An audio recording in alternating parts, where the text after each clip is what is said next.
Welcome to Luca and Miguel. Enjoy the video. In this video, I will show how to make custard at home. Start by whisking eggs and sugar, then warm milk gently to 160 degrees F and slowly temper the eggs, stirring constantly to combine and avoid curdling. Pour the mixture back into the pan and cook over low heat, stirring until it coats the spoon.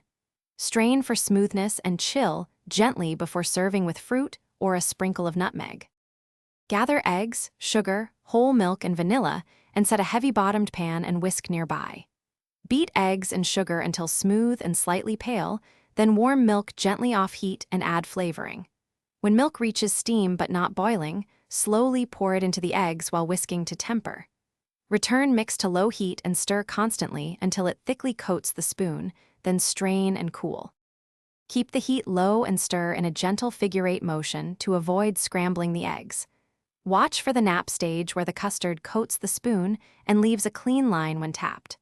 Remove from heat immediately and strain into a bowl to ensure smoothness, then chill over an ice bath or in the fridge. Finish with a dusting of nutmeg or fresh fruit for brightness before serving. Thanks for watching and please subscribe. It's the best investment you'll ever make.